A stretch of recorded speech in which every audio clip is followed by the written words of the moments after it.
सभी हॉरर कहानियां किसी न किसी जगह पर शुरू होती है। कभी किसी 100 साल पुराने पेड़ के पास तो कभी किसी जंगल के अंदर। पर सबसे ज्यादा रोंगटे वो खड़ी करती है जो किसी घर के अंदर हो। घर एक ऐसी जगह होती है जिसमें लोग अपने आप को सेफ मानते हैं, पर कभी कभी घर ही एक हॉरर स्टोरी में बदल जाती है। हॉन्टेड हाउस एक ऐसी घर होती है जहाँ पर उन लोगों की आत्माएं निवास करती है जो कि उस घर में पहले कभी रहता होगा या फिर उस घर से उसका कोई संबंध होगा। अकाल मृत्यु जब होती है तब किसी किसी आत्माओं की अंतिम इच्छा बाकी रहती है और इसलिए हमें घरों में अजीब चीजें देखने को मिलती है। इस दुनिया में 20 लाख से भी ज्यादा पॉपुलर हॉन्टेड घरें मौजूद हैं, पर आज जिनके बारे में आप सुनोगे वो आपके रोंगटे खड़े कर देगी। बस एक बार पूरी वीडियो देख लेना। आप डायन, चुड़ैल, भूत, प्रेत इन सब चीजों में मानते हो कि नहीं वो तो मैं नहीं जानता, पर इन केसेस को एक बार सुन लो और फिर अपने लिए डिसाइड कर लो।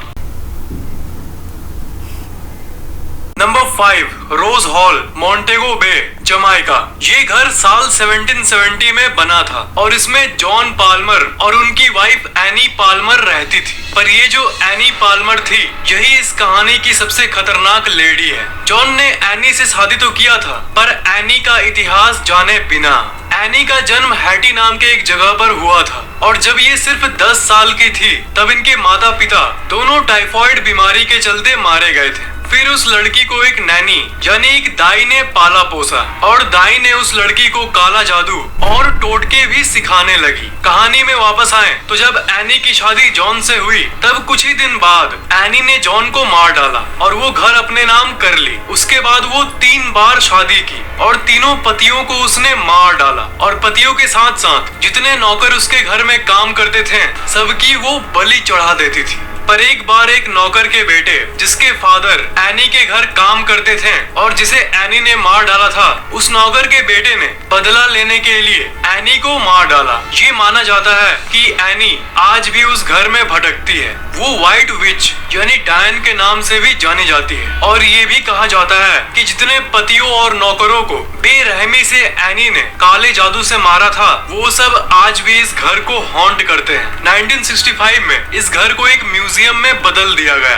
और आज भी जो स्टाफ इस म्यूजियम में काम करते हैं सब रात के समय पैरानॉर्मल चीजों को रिपोर्ट करते हैं, जैसे गेट अपने आप बंद हो जाना और इंसानों की ऐसी चीखें सुनाई देती है मानो किसी को मारा जा रहा हो और ये आवाजें रात के समय पूरे बिल्डिंग में गूंजती है। Number 4, the valley house, California. 1856 में एक बिजनेसमैन जिनका नाम था थॉमस वैली और उनकी वाइफ एना वैली, उन्होंने अपने लिए एक खूबसूरत सा घर बनाया। पर उन लोगों को ये नहीं पता था कि जिस जगह पर वो अपना घर बना रहे हैं वो एक ग्रेव यार्ड था यानी एक कब्रिस्तान था। घर बनने के बाद ये लोग उसी घर में नॉर्मली रहना शुरू कर दिए, पर फिर पैरानॉर्मल घटनाएं शुरू हो गई।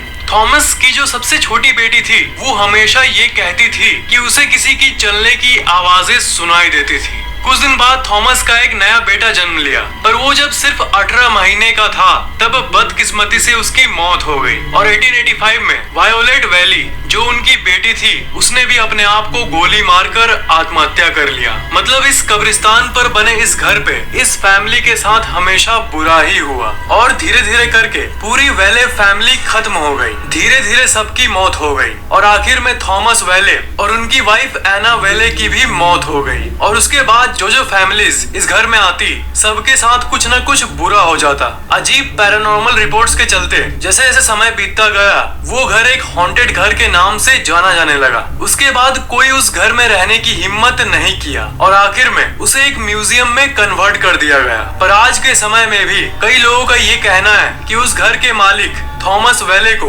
आज भी कई लोग देखते हैं। एक बहुत बड़े टीवी पर्सनालिटी और एक्टर जिनका नाम है रेगिस फिल्बिन, उन्होंने भी इस घर को विजिट किया था एडवेंचर के लिए क्योंकि ये आत्माओं को नहीं मानते थे। पर जब वो वापस आए तब वो शौक में थे। उन्होंने ये कहा कि उन्होंने थॉमस वैली की वाइफ एना वैली को देखा, जिनकी कहानियां वो सुनते आ रहे थे उसे उन्होंने अपनी आंखों से देखा। उन्होंने कहा कि रात को अचानक से वो उनके सामने आ गई और थोड़ी देर बाद गायब भी हो गई। उन्होंने सीरियसली पब्लिक में ये कह डाला कि आज के बाद मैं उस घर के तरफ कभी देखूंगा भी नहीं। रेगिस ने ये कहा था कि ज्यादातर लोग इन चीजों में यकीन नहीं करते हैं क्योंकि उन्होंने कभी ऐसी चीजों को देखा ही नहीं, पर मैं दावे के साथ कह सकता हूँ कि उस घर में कुछ अजीब जरूर था। एक कॉमेडियन जिनका नाम है टॉम ग्रीन, वो भी इस घर में एक बार रात गुजारने के लिए गए थे, ये देखने के लिए कि क्या होता है इस घर में। ये उस समय यूएस की सबसे हॉन्टेड हाउसेस में से एक था, इसलिए एडवेंचर और थ्रिल के लिए ये फेमस लोग उसमें जाते थे। टॉम ग्रीन ने ये कहा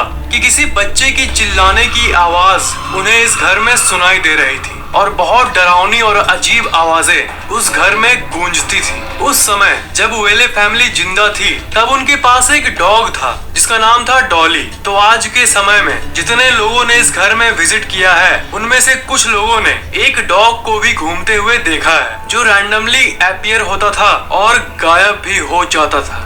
नंबर